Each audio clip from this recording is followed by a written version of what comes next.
Hey y'all, it's your co-host Yogi Rich introducing episode 9 of OneAnswer Yoga. What is self-defense?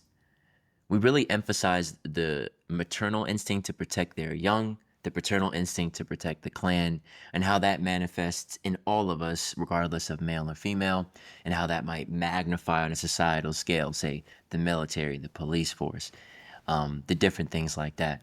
We also address how our current system might be imbalanced in those areas. Sort of talking about like the maternal and paternal instinct, we also like drift our conversation into the fluidity of sexuality and sexual identification. We talk about some things with trans, we talk about history, we talk about a whole bunch of different stuff. This episode is sort of all over the place, and we had like some major technical difficulties putting this episode together. You may or might not find some areas a little bit out of sync, so please just bear with us. We ask for your forgiveness. Please leave any comments or questions or concerns in the comments. We'd love to hear from you. So, without any further ado, please enjoy episode 9 of One Answer Yoga. One love. Peace. We were a little delayed there. We were looking at Quentin's nice shirt today. Oh my goodness. It's like, yeah, I'm switching it up, you know. And Mercury is in retrogrades. I think I told you before. I was like, it always hits me kind of harder. It's Yeah. probably partially like placebo or whatever, but yeah, things have been like interesting when it comes to communication and life and all that good stuff, and even my practice. I feel like in retrograde too, my practice gets a little disrupted, so it gives me an opportunity to roll with the punches a little bit more. And What's in your chart you think that allows Mercury to have such a big effect on you? well, yeah, so I'm an Aries sun, and my Mercury's also in Aries, and Yeah. yeah, A lot of so fire, right? Isn't Aries fire? Aries yeah, I have fire? like 5 of my 7 major planets are fire. Yeah. That's so funny because you're so chill. Well, the thing is I'm a Taurus rising, and I'm a Virgo moon, so I have like Earth that helps balance that out. And then my midheaven is in Aquarius, so it's more like air based.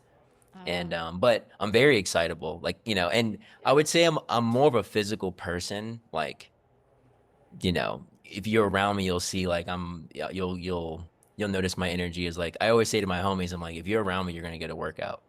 Like, we're gonna be moving fast, we're gonna be going uphill, and we're gonna be doing like kind of scary things. So yeah, I have bouts yeah. of that.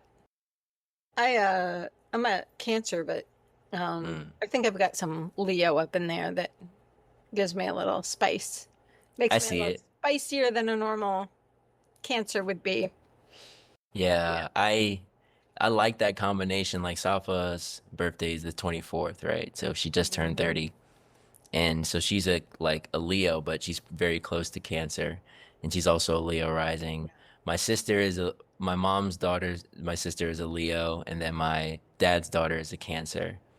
Um, so you definitely, I think that's part of the reason why I like you so much too, is that like you you remind me so much, and I like fiercity. My dog Kimber, her birthday's 8/8, and Kimber's yeah, got some fiercity in her. she's fierce. Yeah, so I'm like, Yeah. I like to be surrounded by fierce women. And okay, so that will kind of like, that's a little bit of a segue of a thought that I have. Um, earlier on, before we had our conversation about pain, I was thinking like, what's self-defense, and like, let's kind of like wrestle with this. But then I was like watching nature videos. Like, I'm trying to purify my Discovery Channel from all of the ass crack. So I'm just like, I need wholesome things that I like. So I'm looking at the like, just people out in the wild, and like being reminded of the maternal instinct of aggression towards like protecting cubs. And like, I've been around a lot of Leos and Cancers, and like in specific, that energy is very like just prominent in those two charts, in those two signs. Um, and I was just thinking to myself, like, it's probably a little bit more complex in humans than it is in like just basic mammals. Because I'm like, obviously, I'm imagining in myself like I'm sure that there's an instinct for the father bear or whatever to protect the cubs, but if it's just the mother bear, they're typically like we were talking about before, like the mother might like focus on the children, Yeah. even in these different like arrangements of life. Like, yeah, there's very little tolerance. Like the tolerance level shrinks dramatically because the risk is so great, assumed. And I was thinking to myself, I'm like, I think like human beings probably have that to just anything that we feel stewardship towards, Yeah. like large or small, like whether you're man or female, we have that like that's like the feminine side of us, that like that nurturing, that like wanting to take care of, and then protecting that with which we're taken care of, and how like that system might be like hijacked or like might be kind of overrunning, and like we're talking about relationships before, and like Mm-hmm. how you're protecting what you think is yours, and you're using that like maternal aggression, quote unquote, instinct part of us to defend it. And it's like the mom is never wrong in that position. Like that's kind of the difficulty. It's like, it's like you might just be peacefully walking by like the mountain lion cub, but it does not matter. Mm-mm. It doesn't actually make sense. Like it doesn't have to make sense. It's beyond that. It's just like you're too close. I'm threatening you now. And if you Yeah. continue to aggress, then I'll have to harm you. And I think that that is like what makes domestic abuse and domestic like so difficult and so tense and so coarse. I feel like is could be a part of that like quote unquote maternal instinct to protect what we feel like is ours. So what do you think? I don't know. That was just something that was on my mind. When you say domestic abuse, are you talking about like when a mom abuses children or when like Ooh, mom is I being wouldn't even say so. I would say both, but I don't. Domestic abuse is a strong word. I'll just say like tension. So like tension within the family. I'm thinking like maybe that's caused by added on to that element of the psyche where you know like you might have disagreements of like for me particularly like I only have dogs, like we might have disagreement about how we're going to treat the dogs or whatever, and now it's like you're threatening my dog, like you're threatening my child, and now that's a problem that that's a big problem. Or it could be like you know so, and then also the child might be threatening themselves, and that might be leading you to like beat them, for example, where it's like you're threatening your own life, like you're mine, or like you're, and I don't even want to say mine because some people do have that point of view. Some parents also like yours, they probably felt more stewardship or like, we're trying to like cultivate these souls and help them manifest. But either way, I'm sure that that fight would be in them to where it's like, hey, I need to make sure that this quality that I see arising in the mind, I need to make sure that I let you know that that can't be there, and I'll use fiercity or tension or whatever to remove it. So I know that there's times to do it and there's appropriate times to do it, but I do think obviously like with all the things that we do, like we can be a little excessive and in that direction. So yeah, that's what I mean about like maybe not abuse, but like tension, conflict. It can lead to abuse, obviously, but just like yeah. that foundational groundwork. It's interesting. I mean, my mom is a fierce, fierce mama bear. She was definitely like a protector of her cubs in all ways and still is. Mm. Uh, Somebody upset me recently, and my mother was like, "Do you want me to go burn their house down?" Totally joking, but I was like, "That is my mom. Like, Yeah. she's 80, I'm 53. She's ready to go Mm, burn somebody's house down for me." Um, mm, and at the same time, yeah, I think like when your cubs are not behaving the way that you want them to, right? There's a fierceness also of like, my mother, we kind of tease her now. mm, Uh, but obviously as kids it was a little traumatic. She would pinch our arms in public. So like if we mm, weren't behaving, she wouldn't scold us. She wouldn't say anything. She'd just go and pinch the bottom of our arm. Have you ever mm. had Yeah, your arm pinched before? It is not a fun experience. it hurts. Absolutely. But that was part of, I think, her. First of all, she had 6 kids, so she had to keep us in line. Mm. Like you cannot have six children running rampant and crazy and not having, because my mom also didn't keep us at home. She took us out. We traveled. We Yeah. went to different places. She was not like the kind of mom that just is like, I'm going to raise my six kids on my homestead and that's just where they're going to be. She was definitely like my kids are going to go to the movies. They're going to go to restaurants. They're going to travel. They're going to do all these things. So that was her way of being like, I'm not going to scream at you in public, but you're going to know when you are not in alignment with what my Mm-hmm. expectation is of how you're going to behave in public. She used to, when we were little, she'd let us sit down. And there was this really fancy restaurant in Denver, actually. I think it might still be there. And I wish I could remember the name of it. Mm. Um, I was ready to look it up. I know. I wish I could remember the name because I don't remember the name of that one. It was something like Elmo's or something like it had a funny name like that. Mm. Anyway, it was this really fancy restaurant. And so when we were young, sitting around the dinner table, first of all, our dinner table had no legs. My mom would cut the legs off of our tables all the time, so we'd sit on the floor. Mm. So to Mm. keep us from being like complete, crazy kids just rolling Mm. around on the floor while we're eating dinner, she would pretend like we were going to this. I'm going to say Elmo's because I think it was something kind of like that. Yeah. Like a So fancy she would spot. pretend we were going to a fancy dinner and she'd make us all pretend like we were at Elmo's eating dinner.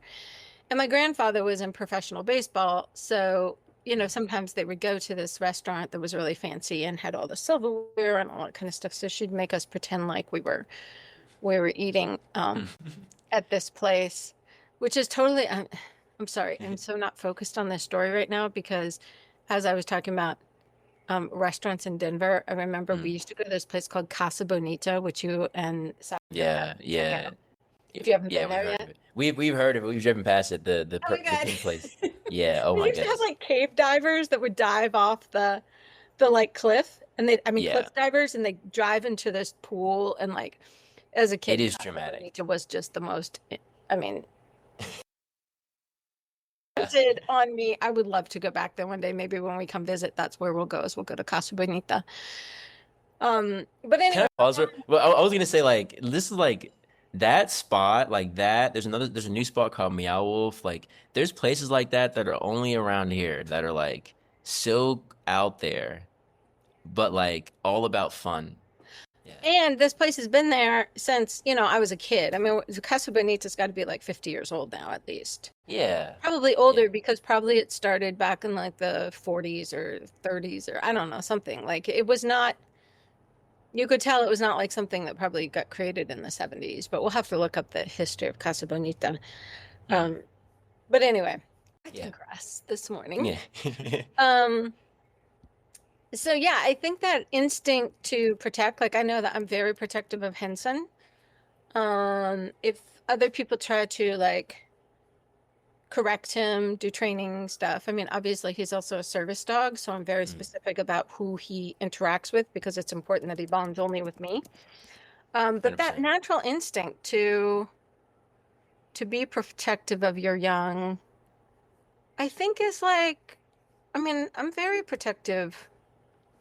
I don't have children myself, but I'm very protective of other children. Very Mm. protective. Like even in my family, if my siblings, their parents are being a little overly something, much to my siblings' dismay, Mm. I'll be like, "Hey, they're a kid. Like, come on, let's remember they're children, and they Mm. don't have it all together, and they don't have all the things." And so, I see what you're saying about being protective, and then I wonder how that translates then, like you said, onto a bigger scale. Mm. I think that's kind of, I mean, I Hmm. just want to say again, just in case you guys didn't realize it, I'm not a fan of our current president. However, I'm not full of hatred. I can at least see like, okay, there's things he's doing and I understand why he's doing it. And I see that it resonates with a lot of Americans. I didn't like him before he was president. So it has nothing to do with his presidency in some ways. I didn't like him 30 years ago when I lived in New York and he was building Trump Towers and all that. Mm. Um, but I think there's a certain protectivism, like that protection factor of like, protecting our own resources, protecting our own space, protecting our own stuff that does come a little bit from that. I also wonder, like, I mean, I know that in nature that mothers are so protective. Like, like a bear is pretty fine. Like we have bears around here all the time, and a bear's fine until. But if you see a bear cub, you're like, mm-mm, I'm get scared. out of here. Yeah. Time to hightail it out of here because you definitely don't want to mess with a mama bear. Mm, But I also think that protectionism always comes from a sense of I, me, mine. And in yoga, that's always what we're trying to be mindful of is that I, me, mine. Um, and so I wonder, we see it in nature. It's natural. Obviously, we're animals. We're going to exhibit a lot of that. And I think a mother's protectiveness of her children, honestly, is incredible because I feel like there's a lot of horrible things that could have happened to me as a kid, mm, that did not happen to me because my mother was so protective. mm. My mom watched over us and made sure that nobody was messing with her cubs. And so I feel like that's a really powerful thing, but I also feel like Mm. when taken too far, it can be that can be a challenge. Although it's funny because, even Swami Satchidananda, he used to always refer to us as his angels. So the kids, he'd always say, my angels. And he'd even emphasize the my being a little bit ironic, I think, or funny about it.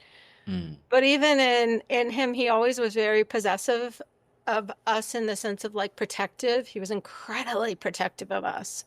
Mhm. Like he did not want anything to harm us. And I was um Mm. talking with one of our teachers, one of the teachers that taught in preschool, and she lives just down the road, Karuna Binstock. And so I was talking to her the other day, and she was saying that one time Guru had them down really, really early on. And when he sat them down, the teachers, all of them that were going to teach us, and this was probably, again, like we were maybe preschool, first grade. Mm. And he said, don't you dare project your stuff onto these children. Like these children are blank, beautiful slates. Don't you dare bring your samskaras or your basically like your shit into this Mm. space and Mm. project it onto these kids. Mm.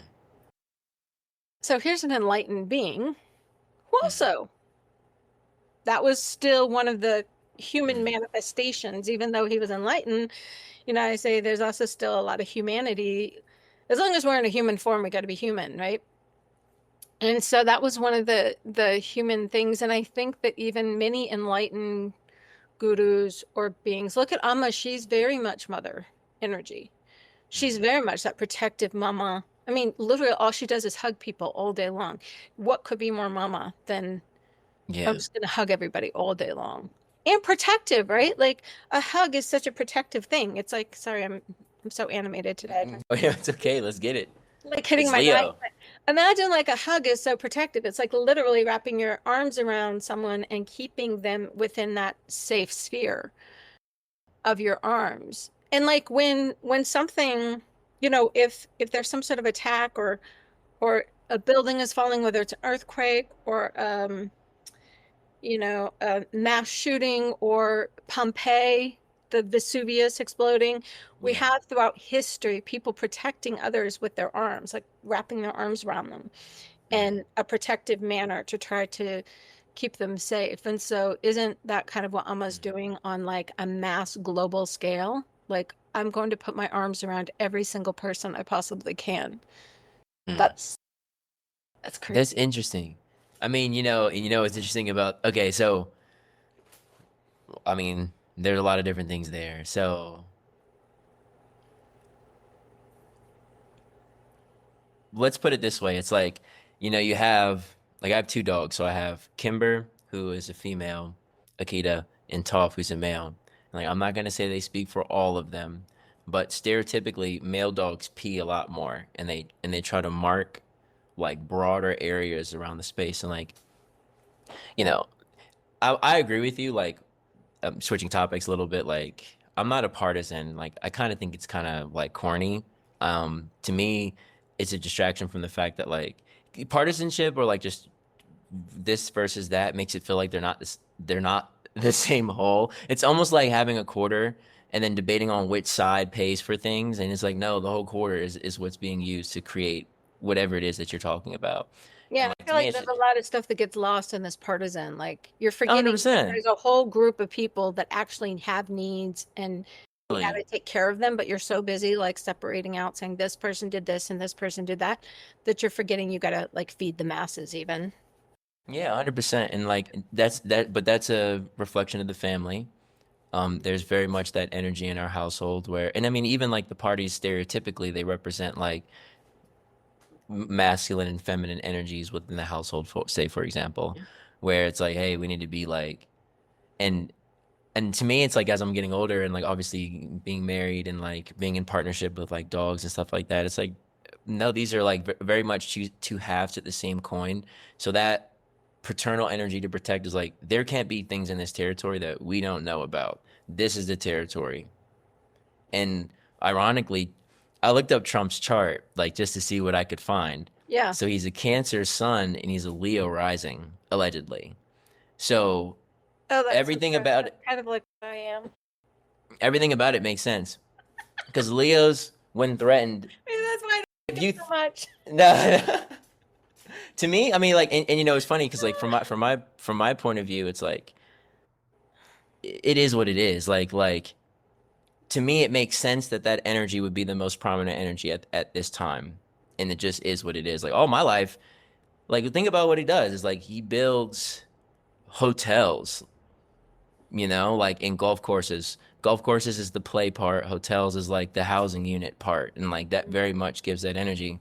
So of course, like I know what you're trying to say. Like the exterior manifestation of that, like primal territorial instinct would be the border, or the idea of like this is a house with a door. This, yeah, this is an open forest, but this wolf pack doesn't agree with that. This wolf pack says this is the territory, It and also like so, explains why he's so territorial of his home, 100%. right? Cancers are so home based, like our home environment is so important to us that Yeah, it kind of makes sense that like given the nature of his chart, especially if that chart is not balanced out well with other things, that 100%. could turn into like an incredible protectionism. 100%. And But un and when it's done, un it's like one thing when you're doing it in your little home apartment, but it's a whole nother thing when it's being done on a global level and it's affecting, millions and billions of people. yeah, because if it's at others' expense, and that's kind of the whole point where if you think doing things, and then we're talking about capitalism as a form of consumption. So if you are a supreme capitalist in your own mind, like we would say, like another way to look at that is like that could be cannibalistic towards our people. And so, but I say like but it's like it is what it is regardless. Like whatever it is, it is. So Where we this sit is right now. this is where we sit right now, and this is what we're thinking about, like the maternal, paternal, like, and we see it reflected within the family, within the self, um, and I don't know, like I've realized that like whenever we're like the reason why there is that aggression, that territory is just because we care about it. Like it comes from a good place. Like I've never had a partner like that has been comfortable with other girls around me. Like no matter how cool they are. Like, like they might be kind of comfortable, but I'm just saying like there is still boundaries. Like and me like personally it's like, you don't want there is this concept of territory because there is the reality of wickedness. There is the reality of like, there are demons out there like as the Ramayana for example, like Sita was in the little in her Wait, Rama got, yeah. I got to backtrack for a second. What's So up? What's up? what you're saying is the female energy you think is what has the woman not be comfortable with you having other women around you? No, I'm just saying like that maternal protection and the protection because it's like, hey, this is I'm responsible for this. I haven't. I'll put it this way, like, I'm bringing up the Quentin for a reason because my husband has yeah, a lot of female friends. yeah. I mean, And I don't have any problem with it at all. Like oh, yeah, like he goes out to dinner with them, he hangs out with them, he talks to them on the phone, he's yeah, shares personal stuff because I'm like, I can't be everything to you. Yeah, I'm 100%. not everything, so I kind of just wonder where you're, what context we're talking about, because I do know a lot of women who have that same energy of like, I don't feel comfortable with that. And maybe I just have more masculine. I don't know. That's why I was kind of curious Well, about it's what you were so attributing it to, because I'm kind I of got like, you. where you So feel yeah, the feminine thing, and I don't have any energy around whether it's feminine or masculine, because I'm like, I am just what I am. But oh, 100%. No, I don't think it's feminine or masculine because I was gonna say like me similarly, I'm not necessarily comfortable. Me personally, this is like the fire, and we're fire sign prominent, so it's like there also is like a little bit of like um water signs are very much like the energy is more like like communal infusion and flowing. Fire signs are a little bit different when it comes to certain things and um just by the archetype I should say. So for me it's like Kimber for example. Like it's like it's not nothing personal. It's just the natural disposition sometimes. And even though we can be optimistic about people and their intentions and all that kind of stuff, it's just like there might just be a little bit more of a rigid boundary because of the nature. And I was like, mainly in my life, it's like my mom was very much my mom was very much protective of how, when I had a girlfriend, how I would interact with my other female friends. hmm, And so maybe that's a part of it, and that's okay. interesting. But it's very much like you can't, because she's trying to protect them, from Right. her point of view. She's like, this is a 16-year-old boy, like he can't, 17, and I've always been a young guy, so there's probably that element too. But I'm not saying all the female friends, but I will just say like there is a filter. It's like if I'm introducing 10 people, they're gonna be filtered down and be like, okay, I'm comfortable with three, four. That person I don't really like that much. I don't really like her, not because Yeah. and that's kind of how I look at it. And I would say similarly where it's like, yeah, that guy's like he's cool. That guy's giving you googly eyes, and you might not notice it, and that doesn't. There's nothing against that person, He has but that complaint all the time. we're well versed in that, and like because and some dudes don't, and that's the thing. I Yeah. and just like, hey, so I think that's what I kind of mean by that protection, because like to men it's sort of like, we don't want, we don't want a man to like, sleep with their wife, and then women it's more like we don't want someone to like fall in love and like, get an emotional involvement with someone else. Sex is still important either way, but stereotypically that's kind of like what we've been raised, and that's what it seems like in society is most important. I think So we have male and female energies, though, Quentin, that go back. I mean, yeah. Sanskrit arguably is one of the oldest written languages, Mhm. and Mata Pita, those are two words that exist in this ancient language. So, this male, female, the manifest and unmanifest go back in history. So, we know that there is male, female energy. Ooh, we should start on that because I'm kind of assuming that that the audience has already been informed on that idea of the masculine feminine energy within all things, the force of creation, and then how, in certain positions, one might, if you're talking, someone's listening, so the talker might be in the masculine position, but that doesn't mean that only men can speak. And I think, and even in religions, that esoteric meaning got stripped, and it was sort of like used as a tool of like power and domination, but it never was meant to be that way, where it's like in Yeah. relation, and that's kind of, I'm sorry. Yeah, as I'm saying this, I'm realizing that like, yeah, I haven't really done that like precursor, because to me it's like there's all of us have a territory that we want to protect, and we also have like a living thing that we want to protect, and that's kind of, you could say, protecting the territory, protecting the outer boundaries, that could be summarized by a masculine, but that could be within yourself. And then also like, but the the propensity to protect the living around you could be summarized or categorized as an other end of that spectrum. So you protect non-living things on one end of the spectrum, living things on the other end of the spectrum, and just for simplicity's sake, we say masculine and feminine. But we both know that like there are women that care a lot more about the material protection, and men that care more about the life protection within a partnership.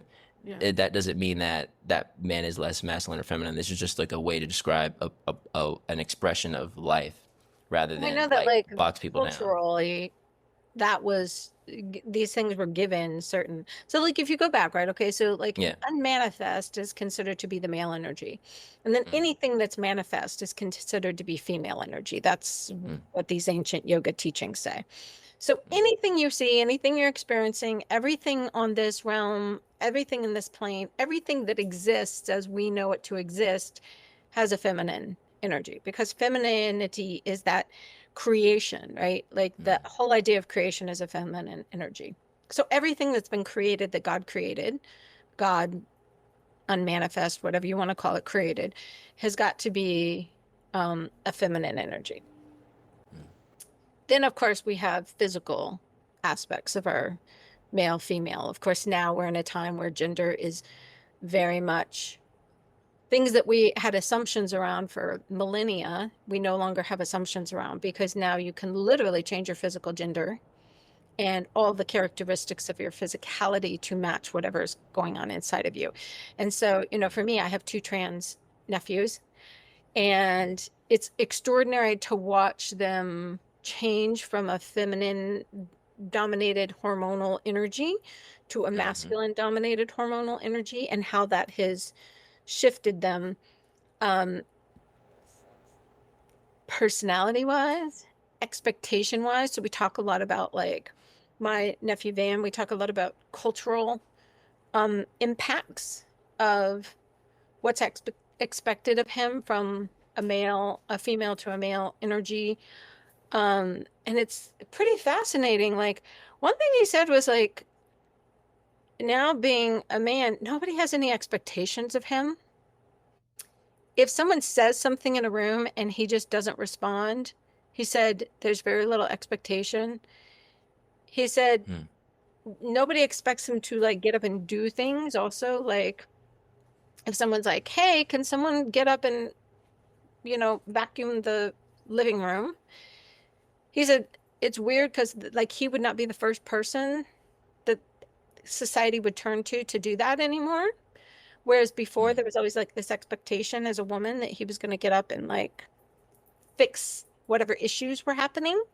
mm, And so his observations, and he's such an analytical person. It's really fun because mm. he does really analyze and look at like the cultural aspects of what that means. So now suddenly our female and male ideas are really merging, right? Like we've always known that people could be fluid and you could be in a feminine body but have more masculine traits, or you could be in a masculine body have more feminine traits. But now I think what's making people really uncomfortable is this fact that it's all just flowing and people Mm. no longer know. And then, of course, somebody said it, really very clearly the other day was that, um, and I do think there's some truth under this, was that one of the biggest issues with transgender is that particularly straight men are afraid that they're going to fall in love with a transgender woman and somehow be tricked into. That's really like the source of the fear because otherwise, why do you care? What difference does it make to Yeah. you what gender somebody is? But if you think you're going to be somehow tricked into being attracted to somebody, and that's what it feels That's like it. with them. Wow, that is so everything you just oh my goodness, you're oh my goodness. Okay, there are so many open things right now that I'll try to be like quiet for a moment so we can no, no, close the loop on no. it. No, it's okay. We got a little how's your back feeling today, by the way, before I like dive Back is deeper? much better, thank God. Yoga Yeah. Oh my works. goodness. Yeah, I was Just gonna in say case my any rib of you cage. are wondering, all those things we told you about last week, Mhm. fantastic. It's feeling much better Yes. today. I go to the chiropractor again tomorrow, so we're getting this hip straight, making sure I don't have to have hip surgery anytime in the near future. That's beautiful. Yeah. Okay. All right, good. That's good to hear because similar, I'm feeling better, and I was like, okay, before we get into like this, I was like, this one might be a longer one because this is like what I love all of this so much because and this is why like I know I'm gonna say this a lot and I'm trying not to be like make this like a trope, but to me it really does feel like, and especially just because of how I was raised and how my other like black friends were raised, we were raised a little bit different. Like black males, and you were talking earlier about like like punishing kids. So like for me, I would get punished for not being proactively a good person. So if somebody needed help, if somebody was like, because my mom was like, they were also hyper vigilant of the fact that like of how people might perceive us. So like people are gonna expect you to not do anything. People are gonna expect you to be lazy. People are gonna expect you to like do these things. So like I'm gonna make sure that doesn't happen and that that's not gonna be my son. And so like I just remember like Tom getting smacked like in the back of the head like every now and then like or like just having a stern talking to just as a reminder like take care of your mother, take care of your sister, take care of that person, take care of your brother, take care of these people like take go out of your way to help people like don't be the last one like don't be the last one in the room to be like don't be useless. Try to always be useful in every situation that you're in. And like it was very much like you're kind of pushed into activity to do and to do and to do. And I remember like I had a cousin who's Leo, and he'd be like, "Why would I do that?" Because he was a little bit less obedient than I was, and he was just like, "I'm trying to play. I'm not trying to make sure like this person's taken care of and that's taken care of. Like I don't need to do that." And I remember being like, "That is crazy to like even think about that." But from the example I have from my father, was like, oh, if you needed help or if anything was going on in the room, if there was any physical task that had to be done, it was expected that the men hopped up and did it. And that's kind of like so what I always when I think about like so I just moved to Denver and Safa works at a vegan cafe slash apothecary slash yoga studio slash guard sauna and and What's the name of it? Let's give a little it's shout called out. Corner. It's called Corner Beat. Yeah, actually, she just left. Yesterday was her last day. So, but yes, Corner Beat. And but yeah, there's like several people there that are trans, and also a lot of the people that go there are also trans. So like, for me, to me it's like the most interesting ever because the thing that drew me to yoga is hatha, the idea of merging sun and moon and those energies and walking the middle path. And like I found that within my own self. Like when I find what I internalize or I identify as masculine and feminine qualities and I try to merge them rather than preference one over the other. And so like because to me it's like I need to know how to do martial arts, which I would consider a societally masculine thing, but I also need to know how to cook. I need to know how to like play well with my kids, but I also need to be able to hold. Like to me, that's my life journey. If I could just like put little goals to it, it's like, am I I already know how to be aggressive. I already know how to be hyper masculine. Like that's no longer interesting. Now I'd like to see how I can build a character that's more well rounded. And I think like a lot of us are like looking for well roundedness, especially like in the career path and this. But I think if you look from these higher order things, like well roundedness can be seen then a balance between strength and flexibility, right? Between like will and surrender. Like this is like this is a better way to approach things because a lot of our life lessons are because we like lean too heavily. Oh, I want out. It's me, mine, mine, mine. And now we're imbalanced in that energy. So we started off talking about like signs. The signs are broken up between masculine, feminine, and mutable. So like Leo is a masculine sign, Cancer is a feminine sign, for example. Aries is a masculine sign, Gemini is genderless. So for that same reason. So even these societal ideas of quote unquote masculine and feminine, they're not even really meant to be like they're not meant to be boxes to pin people down. It's just like human beings have to categorize things and the mind works in dualities, but you can have these different dualities and then see there's a positive or a balanced way to express that and then an imbalanced way to express that. So that's how I look at it because then you can assess.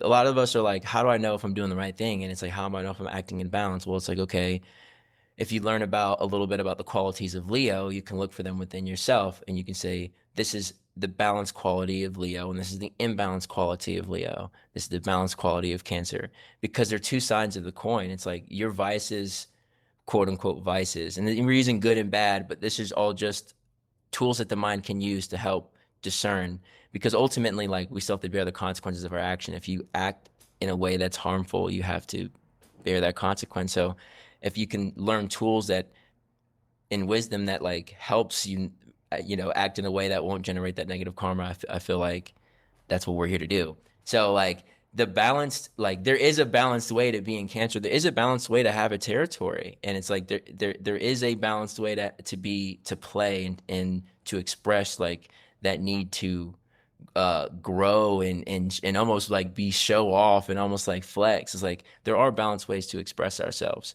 and I think like it kind of has to start there, because a lot of the times like we second guess our personality traits in the first place. We second guess like all of these different things. Like, okay, I'm an Aries, like, and I know other people don't seem to be like other people don't seem to act the way that I act, but I feel like this is the way to act in this particular moment.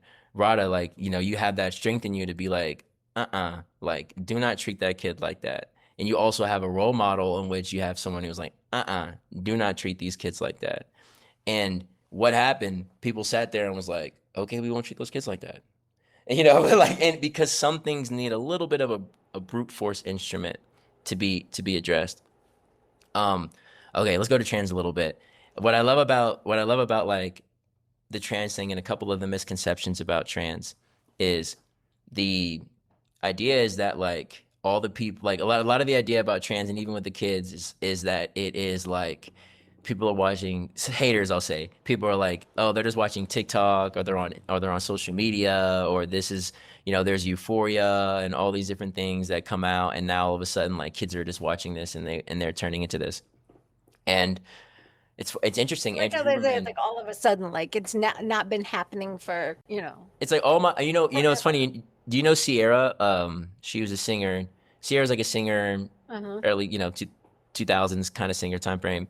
And when I was a kid, like the big conspiracy theory was that she was both male and female, and like just that, or like amongst the 7-year-olds or the 8-year-olds are like, did you see the picture? Like she's got both, man. Like we even knew what it looked like. Oh But like there's always been stuff like that, or like even when my mom's from Queens, so like I know drag is a little bit of a different category, but like she was always open to that kind of stuff. And like just because of how my parents were, it's never really been that much of a threat to me. But what I will say is they're threatening is the territorial aspect of things, where it's like I think that sometimes, and this is what I wanted to emphasize, it doesn't make sense.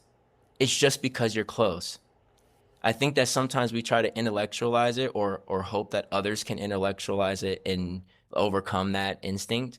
But it's like that guy, I know guys, that's a guy, he's in the bathroom with a girl. That's period. With my daughter, I don't care about any of the other details. And I think that yes, there are men that like might be threatened that like one day they might hook up, but like married men with daughters that aren't trying to hook up with anybody, their main thought process is little boys are pervs. Like I have so many pervy memories, and I don't even consider myself that much of a perv. Like as a kid, it's just like when you're 12, 13, 14, 15, 16, like even like a lot of guys, like there's a lot of stories of like 13-year-old boys doing circle jerks or doing things that are gay, but they don't do them into adulthood, like women too. But it's like that there's that adolescence time where there's a lot of confusion. So they're just like, hey, I know dudes are pervs. If that guy knows what it feels like to ejaculate, that is going to be probably one of his top two factors in his life. so And not because we don't like him, but because that's just what men have been taught. can Yeah. we go back to this idea of pervs? Like, Yeah. what makes somebody a perv, or what behavior or mindset? Because puritanical background dictates what we think is acceptable sexually and what's not acceptable sexually. And That's we like beautiful. this word perv to be like this way to keep any deviant sexual thoughts or behavior. Mm. Because Okay. what you just explained was very natural. I mean, it is a part of natural young men and women. I'm sorry, teenage girls are not immune from quote unquote pervy behavior or thought. 100%. 100%. Um, so I'm just kind of curious about that So particular word and what that brought up. I love it. Yeah, because remember, we grew up in the like porn on your phone time. So like it was a little bit more intense, That where it's is like intense. where it's like okay, first of all, like if you just go on Pornhub and type in the word perv, Like there's probably an association between certain activity, like, essentially doing things non-consensually, like to get off on women. So it's like it's illegal. That's what makes it, or like it's illegal, or it feels morally wrong even when you're doing it, because you're like, this is kind of like, it's kind of like when you're Does like, it feel morally wrong because, and is it illegal for viable reasons? Or is it yeah. illegal and feels wrong because societal norms have told you? That's why So I'm like, yeah, questioning, yeah, because I yeah. really want to It's understand tricky. like what kind So of behaviors okay. were because a lot of people say gay people are pervy. There's nothing pervy Um, about gay no, sex. like I pervy mean, there can means, be. I'm not saying, I mean, if you want to use perv in a nice, positive, yeah. empowering term and you want to say I have pervy sex, that's fine. I'm not trying to judge you on that. All right, okay. I'm like, I'm also using it in the context of like, I'm a 90s kid. So I'm using it in the context of like when we were 12, 13, 14. So like this is the thought process. It's like, in order for women to feel comfortable around you, and on your path to discover what that is, you go through a certain era of trial and error. You go, okay, what's an acceptable way to talk to a girl? What's an acceptable way to approach a girl? What's an acceptable way to touch a girl? Like, can you just go up to a girl and grab her ass? Like a 12-year-old, a 13-year-old, because you saw like someone do it, or you see it on porn and they get turned on? Like, if a dude came up to you right now and grabbed your ass, he would be technically considered a pervert. Like, because, like, not because we don't like him, but because he aggressed the physical boundary. Well, yeah, And that's a big. that's what dads are for. That's what dads are for, because dads know that, like, when they were 10 to 8, probably to 25, 45, some of them are still fucking up, and especially the older dudes. I mean, Trump, like, they don't like that way to approach women, where it's like, unless unless you got a bunch of money, or something like that, like, you just you can't even think that that's even within the realm of possibility for you. So I think that when you, That's fair. as I was just gonna say, like, as a boy, like, for me, just trying to self-correct along my own path, where it's like, how do I want my sexual energy to be expressed? How do I want to concentrate, like, how I think about women? Like, do I want to be thinking thoughts like, because it's like we all have our different vices. So it's like we all have our own sexual vices in our own mindset. So like, Theo Vaughn, I use Theo Vaughn as a good example. Theo Vaughn jokes all the time about being a peeping Tom. He jokes all the time. He's like, bro, he's like, there wasn't a girl in my neighborhood. He makes a joke like, it's Right. like, he's like, there won't be a girl in my neighborhood that gets a new bra without me knowing. Like, so what that means is I've got binoculars looking in people's windows. I mean, so that's what I mean. I mean, like, stuff like that, where it's like you are breaching boundaries in order to satisfy your lust, but you also feel consciously, and karma comes around, and like, and you get kicked in the nuts, like, or something happens, and I you're like, wonder oh my though, goodness, how I much of wasn't supposed that to is do just this. an expression though of like suppressed It's behavior, natural. right? It's Like, natural. I wonder It's how much natural. training did you get, or how much did your parents sit down with you and talk about sex and have these like open conversations of like, these feelings are going to come up and you may experience this, or you may get confused about this, or this behavior in our society particularly is going to be viewed in a certain way. Or, I mean, I think we're not having these Ooh. conversations at all generally. People are learning about sex from their friends, but now you guys are learning about it from the internet. You're learning about it from, like you said, like Pornhub. And so Pornhub is, again, I Well, think it's a expectation. Like, I'm just gonna say I'm not one of those women who are totally down on porn. I've watched plenty of porn in my life and I've enjoyed a fair amount of yeah. it. So, but I do think it's like certain behaviors, it's acting out certain behaviors or fantasies that we have, and then we're watching them. I wonder how much of it is just like dysregulation in our own sexual Can I? upbringing instead of like pervy behavior. Like how I'm gonna, yeah, I'm gonna do that more. raised. I'll address that more directly, because I think we could pose like a study. So like, I know some friends that are nudists, and nudists, like, they have, resorts and stuff, and they have kids there, right, that are also nude. So they grow up seeing naked baddies all their life. And it's like, to me, it's like, I think that's a much more preferable system because I don't, it's like you're just used to this, like I know, like not exactly, but I'm just saying like that energy of like, this is not meant to be like a sex tool. Like the only time you see, because what happens, like you're rewiring your Bodies are brain. just bodies. They're just Your bodies. bodies are just, they're just bodies. These are just really vehicles for the soul. And it's like the most beautiful girls are like that their bodies might not even be the most quote unquote beautiful. It's like they're what shines from them.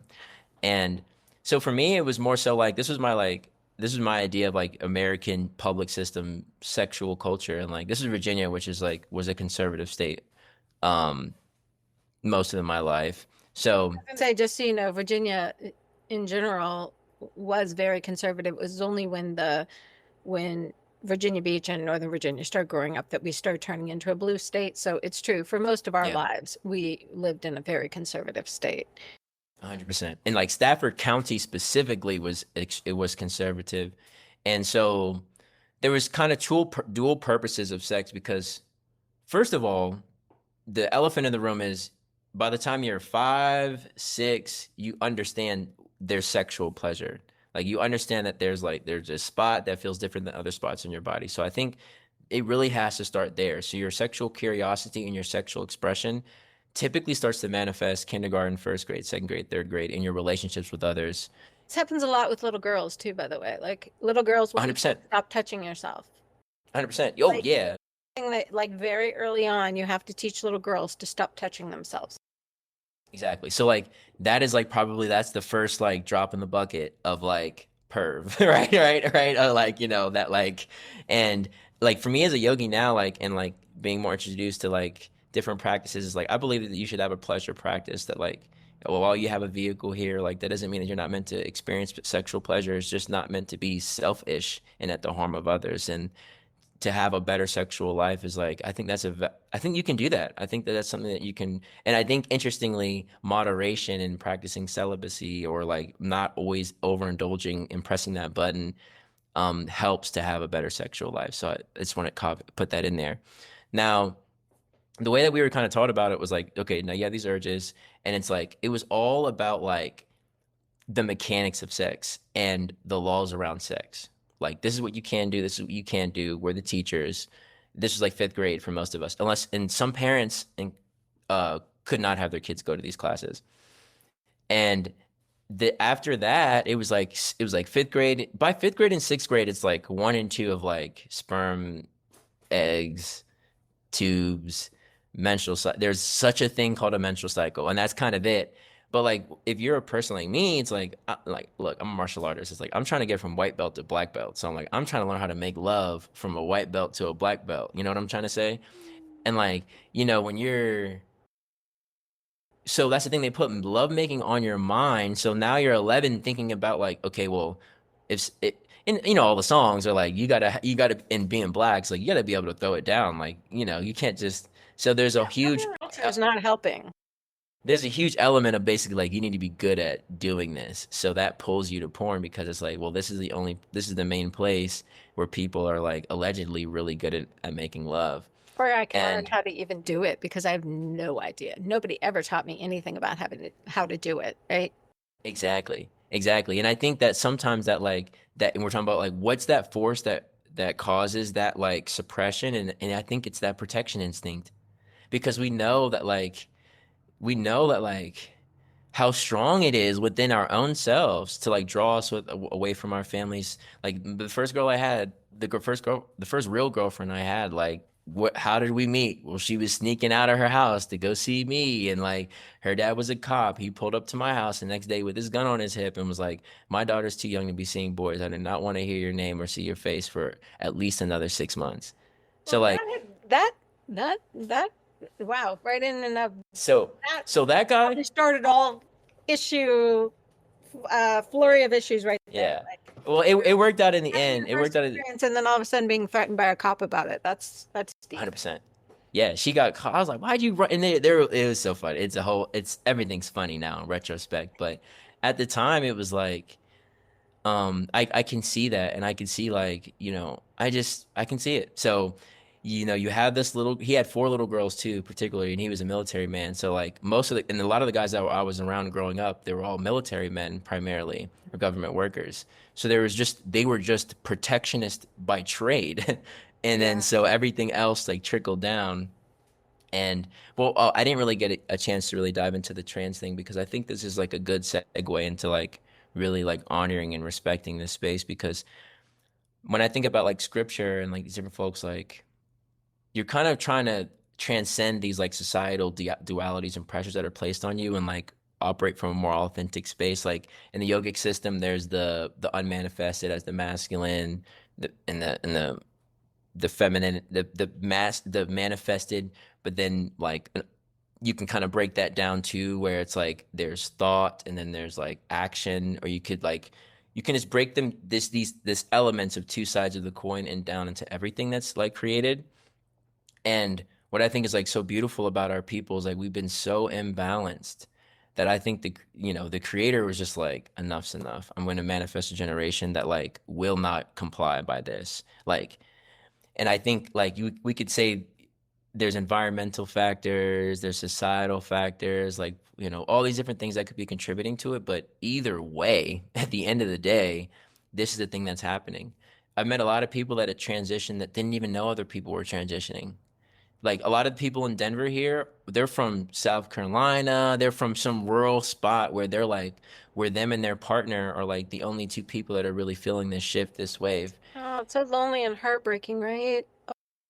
It's just like, well, and you know what's kind of interesting because I think to some people it was lonely, but to some people it was just like I've already been independent. I've already been like me, and I've always been, you know, able to not. I'm not saying me. I'm saying from their point of view, they'd be like, hey, I've always kind of been like a little bit outside the pack, anyways. But just the feeling of like, okay, maybe I'm too spirited rather than identifying with just having a female spirit or a masculine spirit. I'm two spirited, or to me, it's like we're homogenous, really. Our spirits are in my mind frame, we have like a homogenous spirit. But now they're going like in Colorado. What's another thing that's interesting is that like, because I'm friends with these people, now I'm in that culture. So there was an artist at the Denver Art Museum, and he was emphasizing how like in native cultures they always knew that people were born along this spectrum, like physically, of course, because of just how they dressed. You knew that there was, mismatched the features, if you will, and they were still accepted. So a lot of the people that are over here that feel connected to like more native roots, they feel like this is more part of the colonial system, a part of like the Judeo-Christian system that like that put people between, made God masculine, Yeah, 100. got rid of the mother. Yeah. Um, and then its tactics on how to handle the planet was very tilted. So to me, it's like this is like another sign of the spiritual revolution, or like just what Bob Marley always said is like the problem is they can't stop time. God keeps creating more and more people, conquerors, generation after generation after generation, to come and conquer and take the throne back. Basically, like, nice try, you almost got us. Here we are again. And for me personally, I'm in that mixture place because like, you know, my dad my dad personally, like, he didn't take a masculine role. Like, he was the one that was home. My mom was generally working for most of my childhood and like early in teenage life. And he certainly was comfortable with being more effeminate. Like, he wasn't like necessarily, he was still older, but like the point of view, what I'm getting from that was that like it doesn't matter how you express, it matters how you are. And like and to emphasize that above everything else.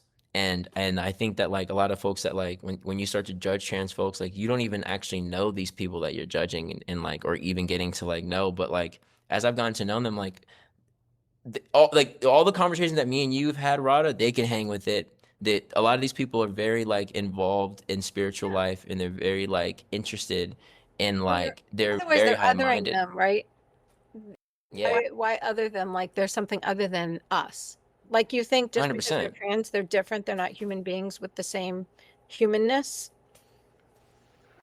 100%. It doesn't make sense. No. And that's what they tried to do to us for 500 years.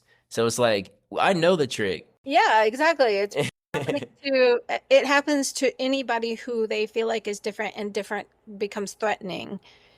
Mm, The protectionism is interesting because you were talking about like the protectionism. We've been talking about protectionism as a feminine energy a lot, but then there's also this masculine protectionism, mm. like the military, and wondering if that is ultimately also a feminine expression of that fierceness. Maybe, I don't know, I'm Mm. just thinking about this for the first time, that maybe that military, I always think of it as very masculine, but I wonder if actually it's like unbalanced feminine protectionism that just takes on this certain like role. Because that fierce protecting your territory in nature, in a lot of ways, it is like a feminine energy. Lions may be a little bit different because lions, we know that male lions are very protective of their sphere, but it's really the female lions that also are such fierce protectors of their young. What do you think? What do you think about that? Am I? I think you know. 'Cause I mean, I love this topic because this is my favorite topic in the world. Because it's like I think I'll put it out this way. I think the benefit of thinking this way is because it seems like there's no roadmap, but there is an up and a down. It's like there is a positive or a productive masculine energy that you know yeah, that you can use a role model as an example and be like, okay, and to me this is the difference. The way that it's balanced masculine is that the men have to be in the sphere in which they're protecting. So you can't be like this is my territory. Now I need to be 100,000 miles over there fighting over there. That's where it gets imbalanced. And I think that's where it becomes more feminine because this is the big thing that gets guys in trouble. But I think I'm just gonna say it because we're all friends here. And it's like, I'll put it this way, like the women in my life have said, I just have different needs than you. I have more needs than you. Like you, Quentin, you could probably just lay on the floor and be content and cool, like da da da da da. But like in order for the women in my life to be more comfortable, it's just different. It's like there does seem to be like that's kind of like the weight behind the quote unquote providing aspect of the masculinity is like you're providing the needs because you can provide for yourself a little bit easier. There's a little bit less needs that like the stereotypical man might have. Like just the men in my life, and that's I just can only use them example. Like they might have a thing they like this guy likes cars, this guy likes clothes, whatever. But they try to be simple, generally speaking, and try not to have too many things. So I think that like even when I think about like this is honestly what makes me think about Europe and Europe's like history from like the 1300s to World War II it was like, yeah, the kings wanted things, sure. I'm sure they wanted some things, but I feel like the queens and the lavishness and the pageantry and like the cloths and like a lot of that is feminine energy in a way. Like a lot of that, so a lot of these products that we're like, you know, raping the earth for or like assaulting the planet for like or in the need to like for guys to just be like, hey honey, look what I got you. Oh, I'm a Viking, I went over and sieged northern France and look what I got you. I got you this gold cup. Like Well, so that's that what she has that's enough for her young, right? she has That's enough where for I her think young. it comes from, is protecting your children and making sure that your Yeah, children are protected, because traditionally it was the woman's job to protect the children. The men could just 100%. leave and go off and do whatever, whereas a woman had to make sure that her children were safe, fed. I mean, in a lot of cultures, that's the way it's been, is that it was the 100%. woman's responsibility to make sure that the children were safe and fed, and the man was off doing whatever the man was doing. And so I do Man, think to me you're the right. There's a lot of that energy of like, oh my yeah, God, I've got to feed these other kids. I've got all these other beings that are reliant on me to make sure that their needs are met. Whereas I don't think traditionally in a lot of cultures that was the male experience. Like the man was supposed to take care of the family overall as an umbrella, but he could also just leave and go find another family. mm, The woman was like, these children came out of my physical form, I feel like a physical attachment to them, and therefore I want to make sure that they are taken care of. So I think you're probably not wrong that women do require a lot.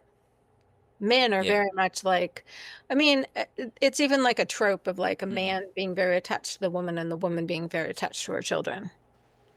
100%. And I think, in like in Western civilization history, one and two, what they taught us was that like a lot of like women in Europe and especially like the nobility, they were like that was how they got status, was how well their children did in society and their ability to manage the house. So to me, this was my mindset of how it got set up. It was like the woman would be like, we need X amount of dollars, figure it out. With those X amount of dollars, I'll figure it out from there, and or we need this amount of berries, whatever it is. Like that's kind of the type of energy and the dichotomy, and that might explain why the vehicles are a little bit different. And so, but to me, it's like it kind of got hijacked and corrupted because what do we do now? It's like, for example, like in Russia, right? Exxon has a oil rig in Crimea, or Britain had some stand over in this place. So now the military needs to come there because the people that actually live there rebel against them trying to satisfy the women in their homeland, or themselves and the women in their homeland. Like you don't need. That's what you're seeing in Africa now. Is that like a lot? Like I forget his name, but this one African leader, he was like, France is using their uranium from here, like to do what they need to do. Like all these countries, there's still several of these countries. They're still colonial forces, and they're using the raw materials from our nations to build their stuff. We're just gonna Particularly stop doing Africa, that. for Africa. I mean, Yeah, they're Africa poor is because the really, stuff that people they are just ignoring Africa. Like most of the yeah. world, like whatever Africa, we're not even But listening I to think that's that changing. yet. I think that's changing now because you know I think so. why? Music. First, it's always music.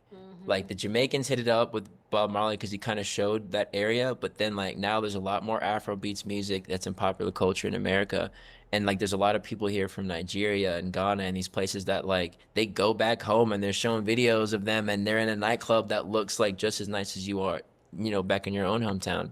So, Anything but like, like internet, when people have access to the internet and they can share, that's the beauty and the power of social media, is that when we see mm, it, we it normalizes for us and it personalizes for us. And that's the power of like all of this social media where we're seeing things really up close. Like I'm seeing people care more about what's happening in the Middle East than mm, traditionally they had before mm, mm, because they can see it. And it's not just on the news at night. It's like all these images, all this information. I think the same thing's happening with Africa. Like we're just seeing more imagery. Like we're not relying on the mm, media to tell us what's going on in Africa because the media does not give a shit what's going on in Africa. Like you yeah. could watch news for 365 nights and you're lucky if you get two reports of what's happening in Africa. Um, but so I think that that's a really 100%. powerful thing for us to be able to like see what's happening. So 100%. that was It's so true. I mean, it's like that with Iran. It's like that with Afghanistan. Like there's this American dude he's going on a bike ride from like Portugal to Japan. And right now, like July 24th, 25th, he was going through Afghanistan, Iran, and he's showing like all these people. He went through where the Taliban got started, and it's just showing you like when you just see people, as soon as you see these images, it just changes everything. It's like, oh, this is not what you guys are talking about. This is not that, these people are not like what you're claiming them out to be. And I think the whole that like the trans things like that too. So that's what I was getting at, was I was like, hey, like this, when people experience a different group of people, the natural assumption, because historically that assumption has been that group of people is trying to take something away from us. They might not be saying it clearly now. They might be using trickery and connery, but like at the end of the day, that is a part of a political team, and politicians want power. So there's also that element too of like any social issue. There's always that element too where it's like, huh, okay, well that's nice. Yeah, I know your whole thing about global warming. That's nice, but is that just like some trick to gain more power? Oh yeah, I hear what you're saying about this. Like, or is that really just a trick? And I think both things can be true because, like, I'll take Black Lives Matter and Pride for example. Like a lot of folks in both communities, like Yeah, we like the sentiment, but like, you know, Macy's and all these mega companies like doing stuff that you know they didn't do before, and especially when you work for these companies, you know that they have the loans that they're getting by BlackRock are only getting approved if they adopt these certain policies, and you're like, well, that's and also like they're not really rebel. They're still very corporate, like the groups inside the companies. So I think for me and like in our generation that have like seen it rise and then like kind of live with it for a while, but like, okay, there's a level of inauthenticity here because the HR directors are still white ladies, You can with all also due tell respect. like how many of them dropped their DEI policies. Literally, they're like, what? I was I like, was like when they're like, what? I don't have to do this they're anymore. like, oh, I'm Great. done. Yeah. And that was And and there's that's a lot of and companies that just kept them, even if quietly, because they actually believed in them. that. And it was like we knew that all along, brother. You didn't have to tell me. I'm like, oh, you think these guys that started working in the 70s, like, you think they come on now. The bank said something. Like and it's crazy because we have to now we're here. I actually met the person who ran our program and I don't I think she was African. She was like raised she actually invited us all to go to like an African safari, but she was like in the banking world kind of thing, and she was like talking about like, yeah, this is our packet, this is what we have to do to comply in order to get like this funding. And I was like, she's like, my job is kind of like to translate that like into these initiatives. And like in construction it's super terrible.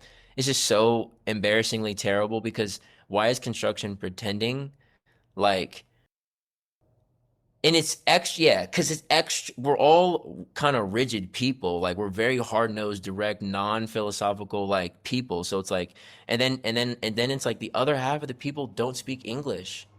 They're not even a part of. They're not even like in this cultural thing that you got going on. So you're sitting here in a translator, like, you know. So it was just so out of place, especially in that industry. And I'm not saying that it was like that it was okay that there's prejudice in the industry, but like you're not gonna do it this way. This actually just makes them all laugh at us and like just look at you like look at these white collar folks like, you know, just going through this dance for the man. And so anyways, that was I had we had since we were there, I had to talk about that for a second. But yeah, what I learned the most about like all the groups of people and even like anybody is like, yeah, just talk to a person and see how they're actually like. Like a lot of trans folk, they don't even make it like the central thing about them.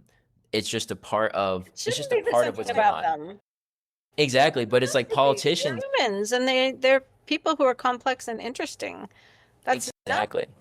I mean, I'm not trying to diminish them either, because obviously many of them have come a long way and fought very hard to have the rights they have. But in general, what gender they choose to be is literally the least interesting thing, but it becomes the main thing about them. And that's sad 100%. because they're artists, they're musicians, they're bankers, they're, Mm, executives, they're parents, they're human rights activists, they're all these things that are amazing. And yet all we seem to focus on is yeah. what physical parts they have Yeah, who you sleep with, what physical or parts you what have. hormones you have. So, okay, so the military, what I like to put a pin in that point of how it's like how I see it as a more imbalanced feminine is because we're using it for greed. We're using it for ways to get resources for others. So war isn't like some it's like it's a way to make money. It's a way to provide for the family. And it was never meant to be that. It should never be that. That's not the design intent behind militia. I mean, it could have been that in like in other places, but like specifically in America, specifically here, that's not what it's supposed to be. I don't care. What it's Like, supposed to be, do you think? Because wasn't it just um, founded on militia of like people it, and having the right to protect their own property? militia were always organized. So the idea of I was actually looking this up because I love history. So this is Thomas Jefferson and Alexander Hamilton had these dual visions, Yeah. and I'm a Thomas Jefferson guy. I'm sorry. Are I'm not you? partisan. Yeah, yeah, yeah, because because Alexander Hamilton advocated for a central bank, and I I was gonna say realized that the somebody for cent Hamilton people now. well, especially New Yorkers. Yeah, they got y'all. Yeah, I'm a Virginian. Yeah, no, I grew up next. Yeah, no, I'm a Virginian. You're not tricking me. And I'll even look it up. But it's like all the stuff that your parents fought so hard for you to live for is exact. Thomas Jefferson is exactly what Thomas Jefferson said. He said, small communities, like neutral communities, like that are more self-determinate. The idea behind a militia was that really each town or each town would have its own form of a militia. To me, that's the most constructive use of that masculine energy in society that exists regardless. Like what we're talking about, like the military men and that, like there's just dudes like that. Like they're just born out the womb and they're like, I'm here to protect y'all physically, period. That's what I'm gonna do for working age. And the behind a militia was that like there's always gonna be men incarnated in a particular area that like you grow up in these hills, you grew up in these valleys, you played in these, you played in this farmland, you know how to protect that particular plot of land better than anybody else. To me, that's the design. So what ended up happening with the militia is the militia turned into the exterior military and the police. And rather than the militia being a force that protects those people from exterior forces, police tries to like, protect it internally, which I have a hard time with sometimes. I would prefer a system where like if women like in our world, it's like the idea is that like women need to be protected by police because men are crazy. That's kind of like the narrative that the police use to like get more money. Is they're like, look at all I these know crazy guys over nothing here. about the history of the police. Have you You read should up look on it the up. history of the Of police? course, yeah, Tell us of a course. little thing about the history of the police because I'd be really interested. It's not something So I a ever lot of those, bothered to look up. a lot of the OGs, how do they settle their problems? They dueled. Most of our presidents, most of the elites, most of them dueled. So men used to literally handle shit hand in hand. You know about the Midwesterns and all that kind of stuff. So after the Western expansion and we continued to conquer the Native Americans, now you need a system in place that manages the Native Americans. And now that slaves are free, you need a system that manages that. So you literally see a lot of these police states starting in the 1840s to the 1880s, 1890s. And to me, like not to me, but I will say there's clear evidence still of like that militant industrial complex, the gun folk and the security apparatus needing to make money throughout this because there was peace after World War II. The Native Americans, you can say like the Battle of Bighorn was like in the 1880s, like the late 1880s, and that was when like the Reservation Act kind of hit and they all had to hit the reservations. So for like 30 years there wasn't really like a war from 1880 until to World War One, and in that time period, that's when you see like the expansion of the police, the expansion of Jim Crow, the expansion of like, obviously like the Native Americans weren't taking it like on the chin. Like there's definitely some difficulty there. And then obviously the mass migration that was coming, and that's where like New York, like it's so crazy you went to New York after Yogaville. Like New York to me is like one of the most militant places on the planet. Like the way that the government treats its people, it's so like to me it's so tight fisted. It's also weird because Um, it's also one of the most like staunchly democratic well, to cities me we that makes have. sense. Well, to me that makes sense because the Democratic Party was the party of state control, or is, or always has been. Um, Except for the Democratic Party switched so drastically over the years. The Democratic Party, definitely, yeah, there was not like it's the most yeah. more liberal party. So another a little bit about history too. And this is what I say too, like about the parties is that like the parties are also a facade. Like the real parties, I will say, is what we just said, like Thomas Jefferson, Alexander Hamilton, because one can't exist without the other. So after Abraham Lincoln won the war, most of the parties, most of the people that were in the Whig Party, so Alexander Hamilton essentially they thought of the American system, which I consider a downstream of the Babylon system, which is what like Bob Marley and them often talk about, which is where you try to orient a nation to produce certain goods. And when you orient a nation to produce certain goods, just by that very nation, you're subjugating people. You have to. Well, So it's they also were a like, question of also federal versus state, right? Like, yeah. So he was like, in order for us to have a strong country. So Thomas Jefferson's idea was like, in order for us to be strong, essentially corny, but we had to be free, as in people have to be able to live self-determinately and experiment. his idea was in order for the nation to be strong and, raise a powerful army is we have to have tobacco, we have to have a central bank, we have to have certain raw exports, we have to have certain things that like is our niche. But like from my point of view, already it's like who are you to determine that? But that was their idea. So after the revolution, after the Civil War, and now the northern states, which benefited obviously from this because that was how their society was oriented, was that they were a banking society. So like even today, Manhattan, even today, I mean that's a part of the 9/11 story. So is that the banking the capitalist system somehow some way gets paired with war making, and that is like a corrupting force. So anyways, so that like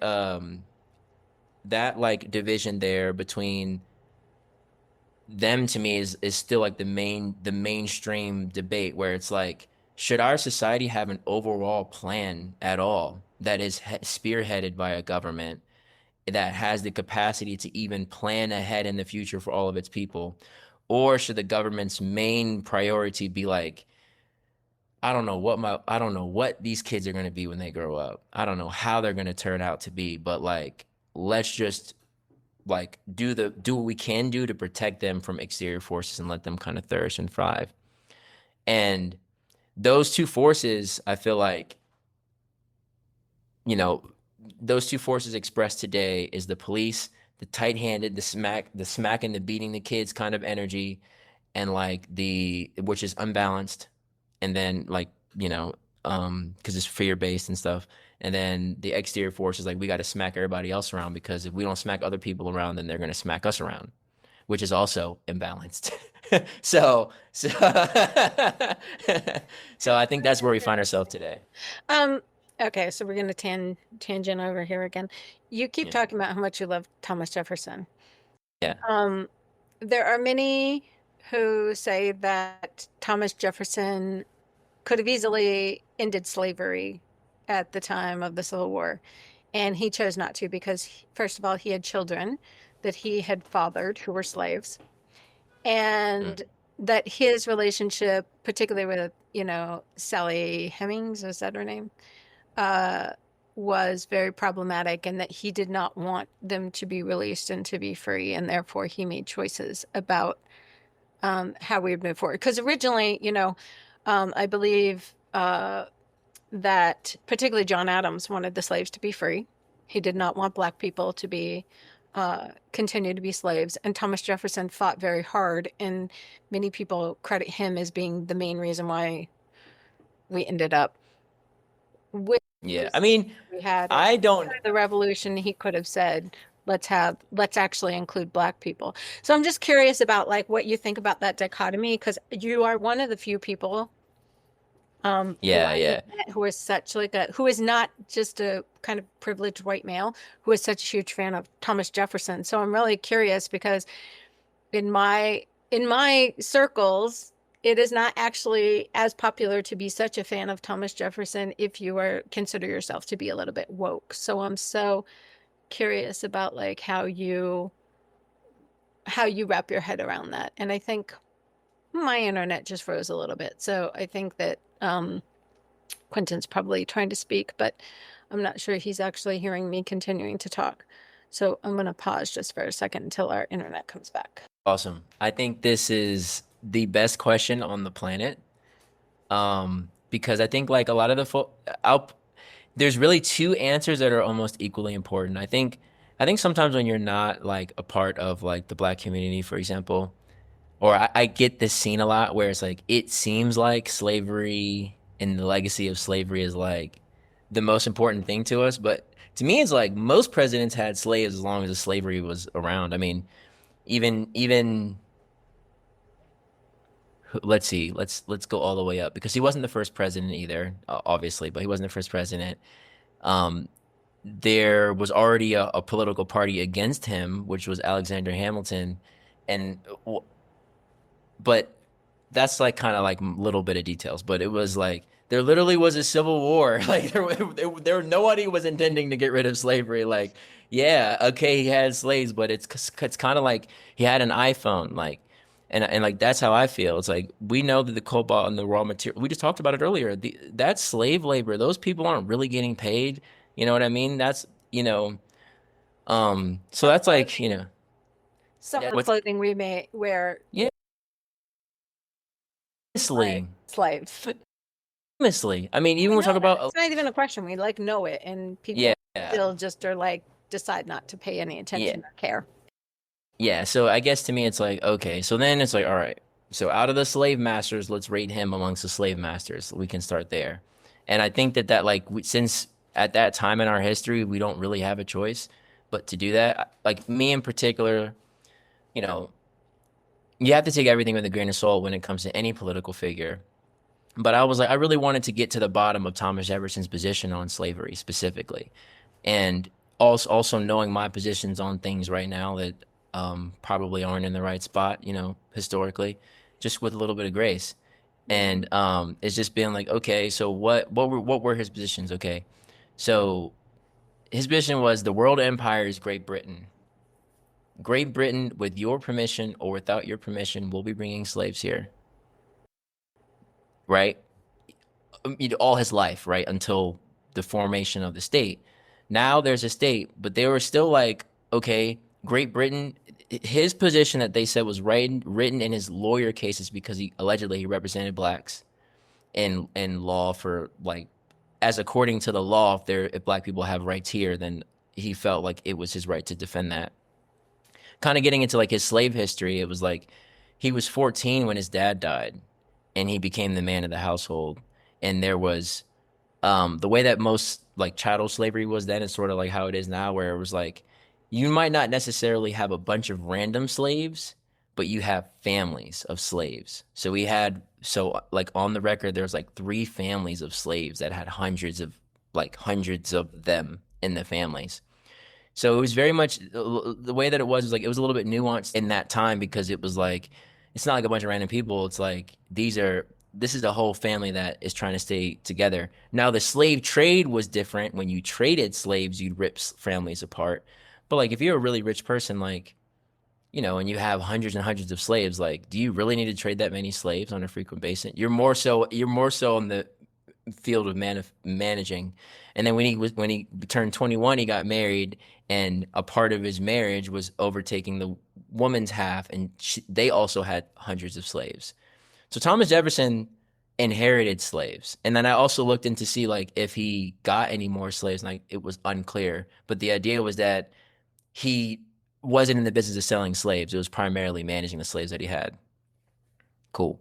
Having sex with the slaves he had. I mean, black girls are sexy. So, I mean, we're not even gonna do that. I mean, that's everybody wants to look like us. So, him wanting to hit black girls is not actually, I know it's different. I understand, but I'm making a joke, but I'm being serious too. We have beautiful women. Y'all, they literally said, we're not strong enough to do this by ourselves. We need to get the strong ones from down there to do all the work.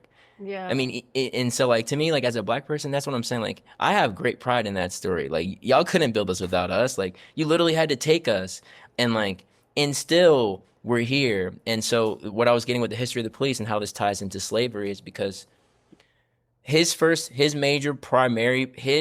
thought process was end the transatlantic slave trade.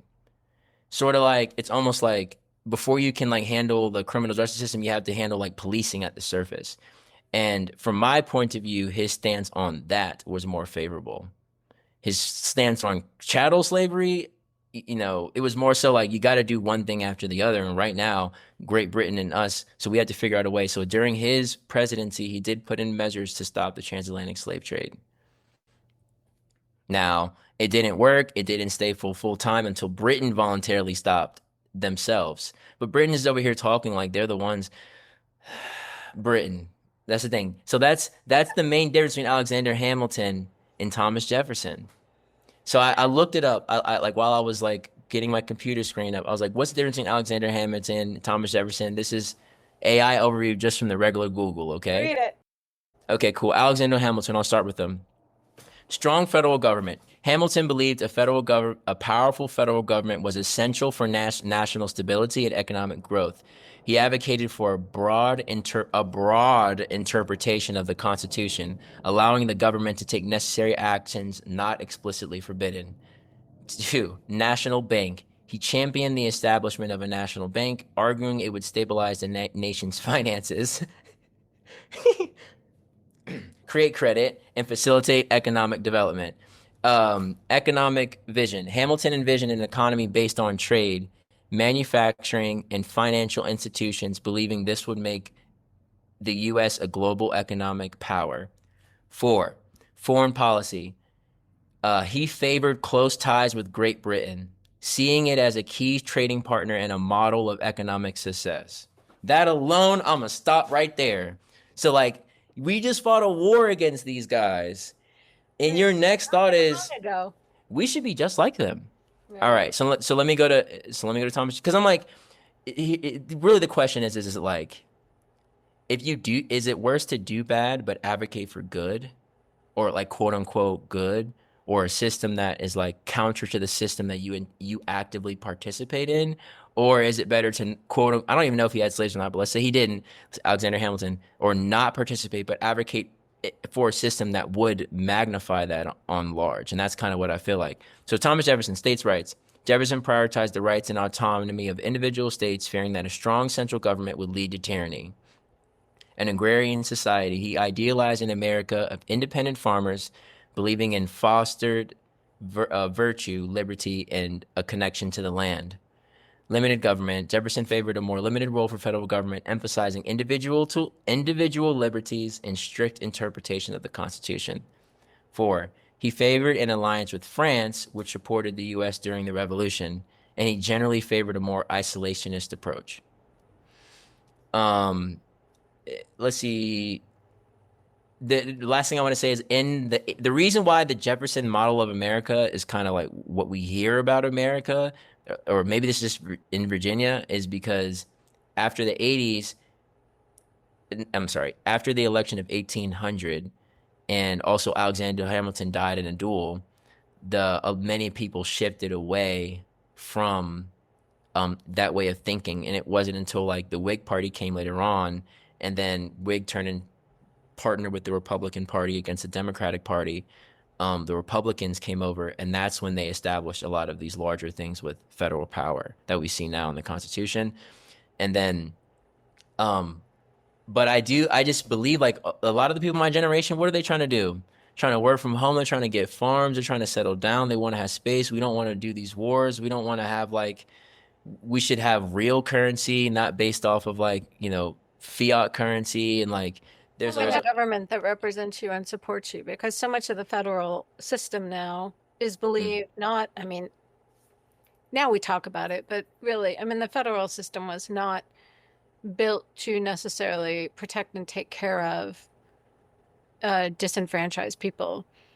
In so many ways, now we're seeing our entire system, our entire government, everything the way it was presented, everything about it was meant to support people with money. And white people with money. I think the people, let's just say white men with money. Yeah, so it's like if you're gonna start a prison system, right? So the Civil War's over. Now you've created this amendment that still allows slavery to happen if you're in prison. Who are the people who own prisons, or who would be the person that would have the facilities to house large amounts of human beings? Already slave owners. And then so there was a huge pipeline between slavery and the military state, and then this is kind of what I'm leading to. It's like, I think that there were several United States. Even people think the Constitution was a coup. People feel like because the Declaration of Independence was written and there's Articles of Confederation. So I think that was really more Jeffersonian, which was like, we don't need to have a strong government because it'll eventually turn into this thing that can do terrible things around the world. And because the Europeans are the British specifically, they're interested in world conquest. So we can't get involved in those affairs. So that is a huge element of it, I would say. Now, so let's go forward. One interesting thing about you and I is my teacher, my history teacher, she was from the North. And so she Mm, is a big fan of like Northern sentiments, Northern beliefs, also very much of the like John Adams uh, sort of camp of thinking. mm. And so it's interesting. Like, I've always loved our conversations about history because it really gives you, first of all, I learned history, what, Yeah. 20 years before you. Hmm. And then the history that I was taught was so sort of like Northern dictated, which Mm. is really interesting too, as opposed to kind of like more influenced by also, because if you grew up in Virginia, I mean, Thomas Jefferson is God. Like, people do not kid around about Thomas Jefferson Oh in no. this state.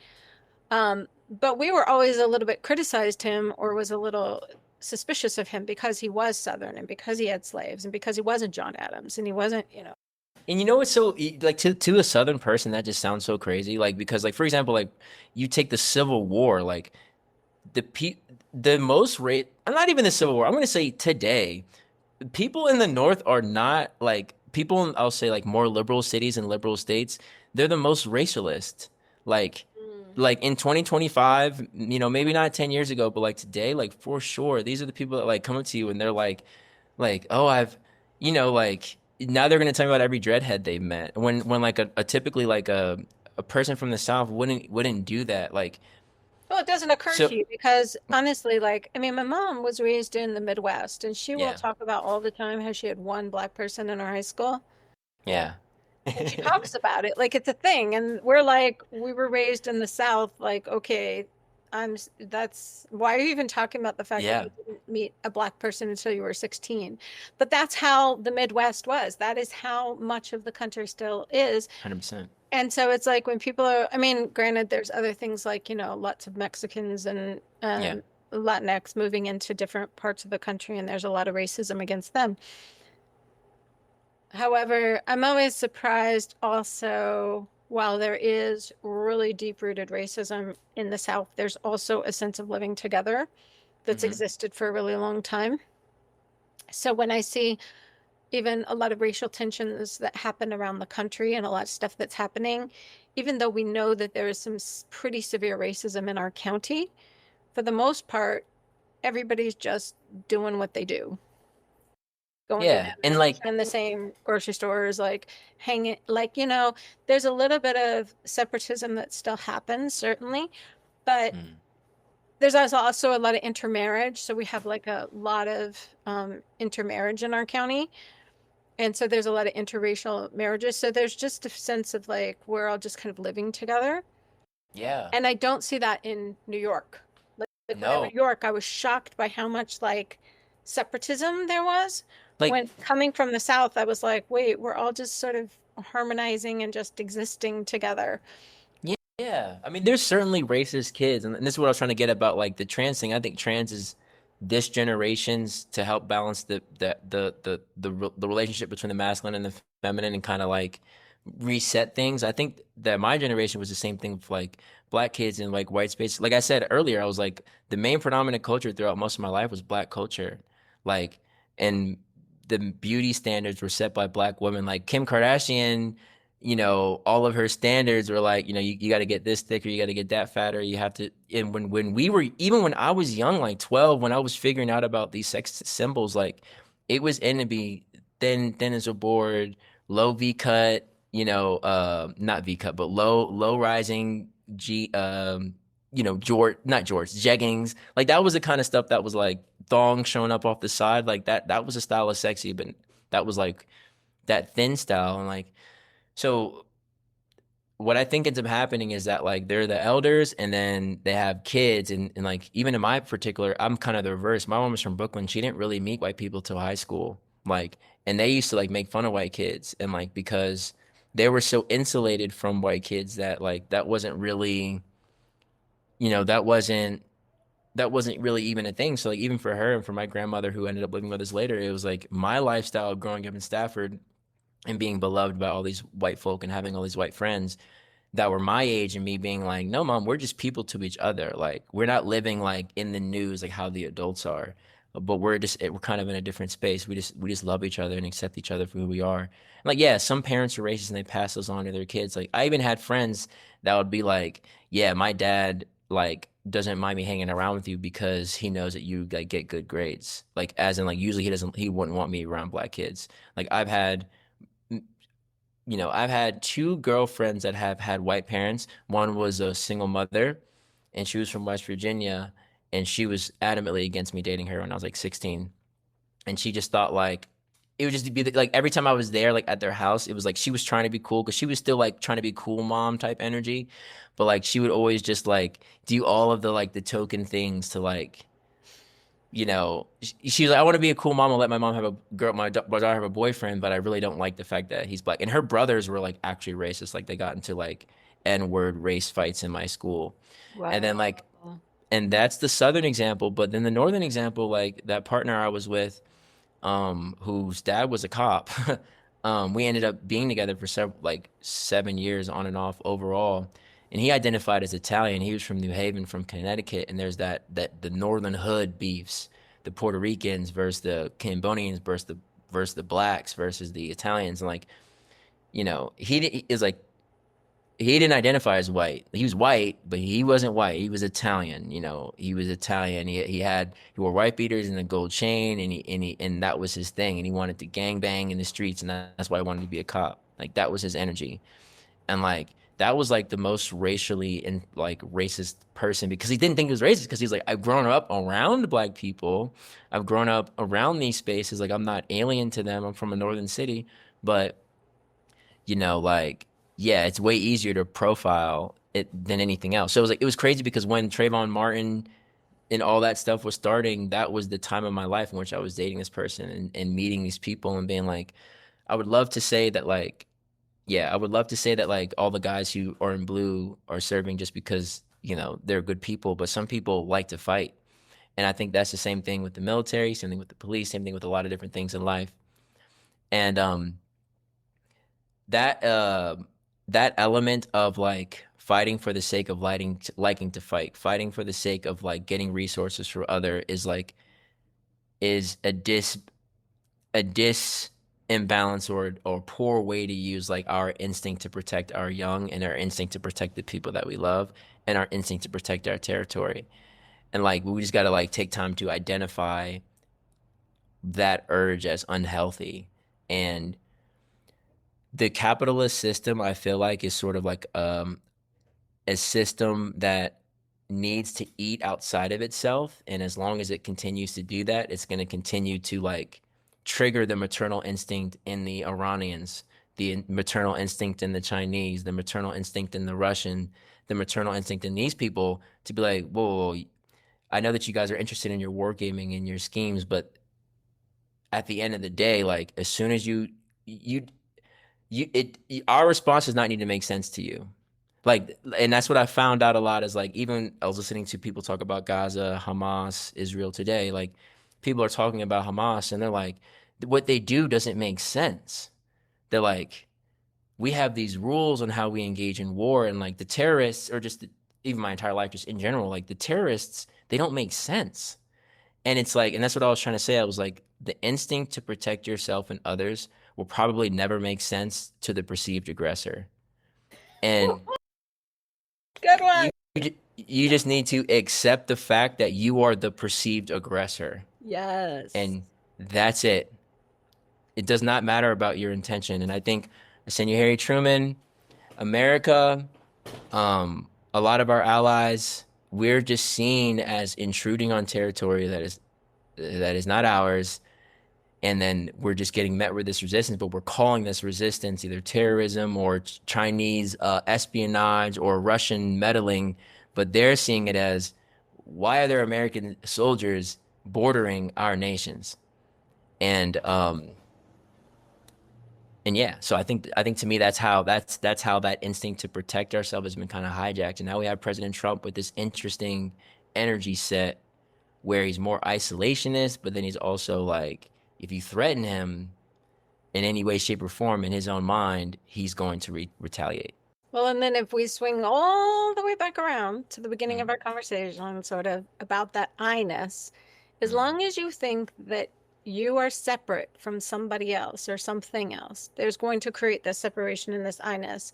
mm, Whereas when you can accept that you are not separate from everything else, that you are a part of everything and everything is connected, which is what yoga talks about in the connectedness of everything, then at that point, mm, you realize by harming them, I'm harming myself. mm, And nobody wants to harm themselves. It's still a selfish thought, it's still a selfish idea, but at least it's like the less harmful, selfish idea that, mm, like, any harm that I create outside of myself is actually harming me because we are all one and I am part of everything. mm, And so, if that's where doesn't really matter whether you're federal or state, doesn't really matter if you are aggressor or the oppressed. Like, all of it is part of our own self. And in yoga, it's a challenging thought because it becomes really, you become responsible, not like I'm responsible in the small way we think of, like, this is my fault, but you become responsible in the sense of you think like everything that's existing in this manifestation is, I am part of it too, and therefore I am also part of that creation.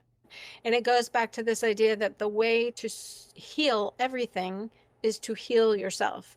So that's mm, why making sure that you're maintaining your own inner peace is the key to, like, all peace on earth, all solution of all conflict, all solution of all otherism, yeah. is solving that sort of within yourself. And that's why the work in yoga always has to begin within you, because Mm, you cannot fix anything outside of yourself until you are peaceful and solid within your own self. And so anytime you see something disturbing your peace, know that you're creating that outside of yourself too. That is not just an internal thing. And that doesn't just have to do with words. I mean, words are really powerful, but also thoughts are really powerful. mm, A good thought is more powerful than a bomb. That was a really popular bumper sticker for a while, but the truth is your thoughts are very powerful. They are energy, and they are creation. And so any time you want to change anything you're seeing on the outside, first you got to look at yourself and change it on the inside. And mhm, that's kind of like one of the core things in yoga is like maintaining your own peace. That's why it's so, Swami Satchidananda would say, peace is your birthright. Do mm, not disturb it. Like, I mm, always love that because he wasn't, he was not like Master Shivananda where he gave all these like really direct, like, you know, you have to do this, you have to do yeah. that. But that was one Yeah. that he quoted that was like so specific, like, do not disturb it. And so all of these other things, like, we create all this mess when our own peace is being disturbed. Whereas if we can maintain our own peace, then we don't create the messiness everywhere else. Now, the Mm. mess is fun sometimes. But I also just want to say, like, also this idea, also like our karmic, like how we think of karma as very personal, but also I think there is like countries, Mm. karma, organizational karma, global karma, and this idea that even like this trans stuff is energetically balancing out something within Yeah. our system and within our karma. I think that's a really interesting idea.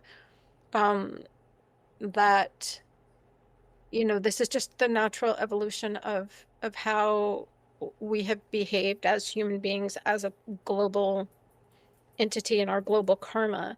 And this is this beautiful way to balance it out is really, that's a lovely sentiment. I'd never really thought about it that way. So I just wanted to say I love Mm. it. Thank I you. mean, that's to me that is grace in action.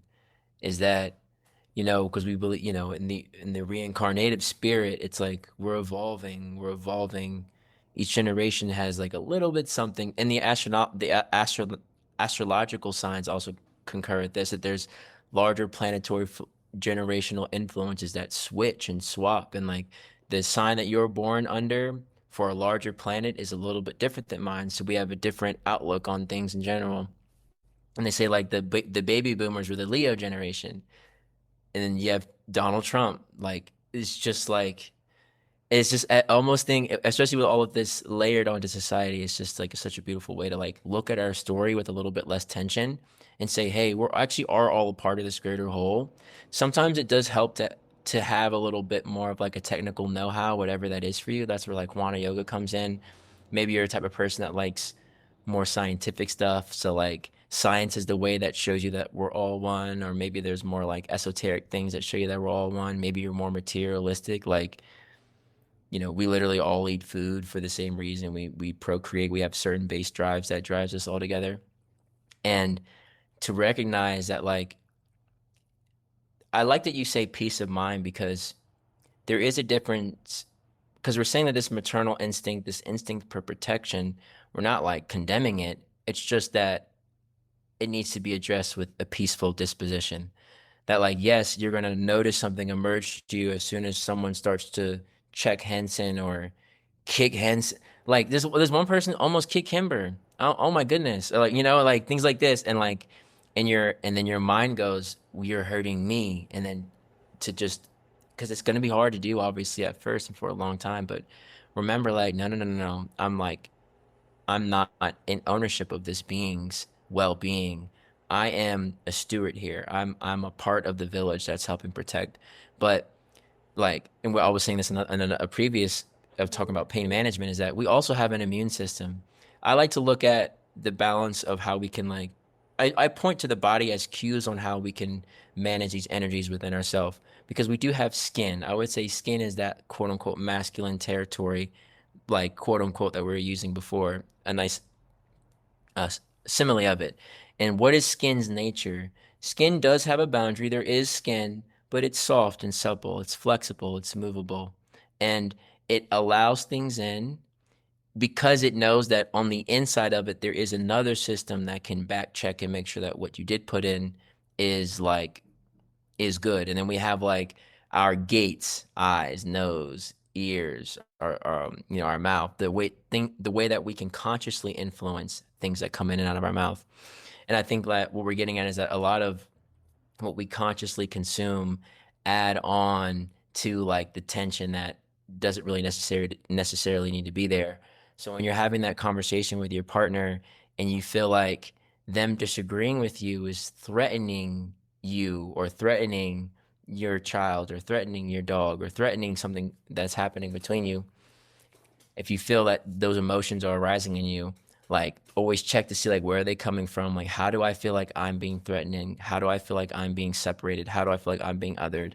And then just sit with that and be like, okay, is this really what's happening? Is this person really trying to take something from me? You know, if the mama cubs could talk, they'd probably be like, hey, like, what are you doing around my cub? You know what I mean? Like but they can't, so they have to charge. And I was saying, like, human beings, we have an outer layer of complexity, and we have this intellect that allows us to like double check those instincts and see them for what they are, and be like, okay, this might be an impulse that's animalistic, that's base, just like the lust drive or the food compulsion drive, that doesn't always lead me in the right direction. If just because you're protecting your cubs doesn't mean you're protecting your cubs in a way that's actually protecting them, right? You might actually be putting them at risk. Now the hunter shoots you, That's why you keeping that know? peace. Swami Exactly. Satchidananda used to always talk about it like taking anger out of your pocket and then putting it back in. So it's not that Mm-hmm. the anger is controlling you, but you're controlling the anger. So that protectiveness can come out, but it's not disturbing your peace when it comes out. You Mm-hmm. realize you're using it as a tool and then you can put it back in your pocket. And so using all of your emotions and all of your instincts as tools rather than being controlled by them, that's the key in yoga so that you can use these because they're useful tools. Can be a very useful tool, right? Mm-hmm. I sometimes have to, if Henson is about ready to run out into the road, he could get grabs his attention to get him to stop. It's the same with children. Like sometimes we have to like snap them out of whatever they're doing. But that doesn't mean that we have to lose our peace over it or then that anger has to turn into something. Just even like when you're disciplining your child, like there's a difference between disciplining your child because you have to make a point to your child to protect them. There's a as opposed to getting angry and then Mm-hmm. beating your child out of anger. That is a very different scenario. Yeah, 100%. Yeah, so I would say like maybe like a little chip or trick in the moment if you're having a tense moment is and this might just be me. You might have something you do where you do it when you're frustrated or when you feel like you're in a confrontational space. For me, it's crossing my arms like this. So what I like to do is like if I notice myself doing this, regardless of the scenario, even if I'm meeting new dudes around like my wife or whatever, I'll just be like, and have my arms crossed. I just I say, love the sight of you. It's so funny.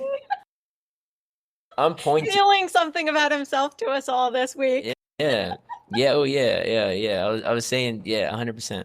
Um, yeah. So like if you have your arms crossed like this, so try to this is just my advice, try to cross your arms behind your back.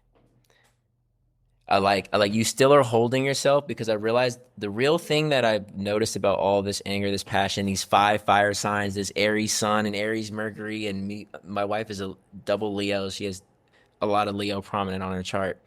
Is like it's coming from that space of love and determination and passion, and it's like I'm just driven by this person. I just like this little life is so tender to me that like it would just break my heart if something bad happened, and that's really where it's coming from. Like from the hardest man to like to the hardest woman in their face, like all the tears and the lashing, like that's what it's about. So what I like to do is put my hands behind my back, and if I can't, if I have have the wherewithal to, you'll obviously usually when you're tense, you'll start breathing shorter. So we mentioned it before, but try to take deeper breaths Yeah. and really just like pull that chest forward and see what it feels like to be more heart led and more heart open, heart centric rather than having your arms crossed. And then like really realizing like just sitting with the thought of that person and being like, what am I afraid of? Am I afraid of them getting hurt? Afraid of them getting raped?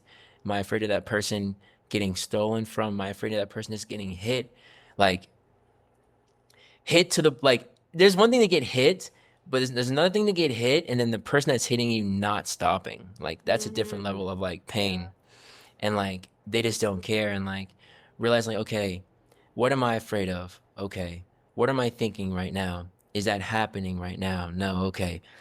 Okay, what can I do to what's the most efficient thing I can do in this moment that'll bring this spot into a more peaceful resolution? And I think it's just focusing on that internal piece, calming the nervous system, because sometimes we try to like do things and act from an imbalanced position and then we fall flat on our face rather than acting from rather than being patient, waiting. Someone said, "Oh, this last little thing." Someone said, "If you feel like something has to happen right now, that's your ego." Like if you Woo, feel that's a good like, one. and like sometimes Yeah. you're like, "I need you to comply with me right now. I need you to agree with me right now. I need you to move right fucking now. I need you to do this right now." And yeah, that's what I would say. Opening up the chest physically, taking deeper breaths, and then concentrating on like just the love that you have for that with what you're protecting, rather than imagining that loving that thing that you love getting hurt, which is fueling your aggression. If you just think about like how beautiful she is and how beautiful your dog is, now all of a sudden you're like, I get why you want to be around. Like, okay, like D really is a really cool dude. You know what? Like he really is pretty dope. And you know what? I know like it would be a shame if I hid his light under a basket, or whatever, and let him shine and be in these different people's lives, for example. And I think that's like what I'm working on within myself, but and more generally within our own people, be like, hey, Hmm. pause and physically change your posture, release the tension. Some of us pucker up and kegel too, squeeze our fists, whatever those things are. The first step is just relax the body and open up the breathing. I got nothing to add to that. That was good. Cool. I think you covered everything, all the things. All right, dope. All right, well, anything else you want to bring up or talk about today? No, I think this is a great way to wrap up. What a great conversation. Our discussion was all over the place today, Yes, but it was. so fun and fabulous. And of course, as always, like if you want to leave us some comments and tell us your ideas or your insights or, perspectives on things we talk about, we love to hear your feedback because yeah, it's a conversation among Absolutely. friends. And yeah, I Part wasn't of the trying to conversation offend. with us. Absolutely, and I was like, I wasn't trying to offend nobody. I want you to know I genuinely come from a love from all people, and I love the women in my life more than anything else that I can even imagine. And so I know we had some gendered language and stuff like that. I know it's tricky for me to say stuff like that, but we all live together, and I want to just love everyone to the best of my ability. And these are just the thoughts that we have. So thank you so much for your time. Thank you. Peace.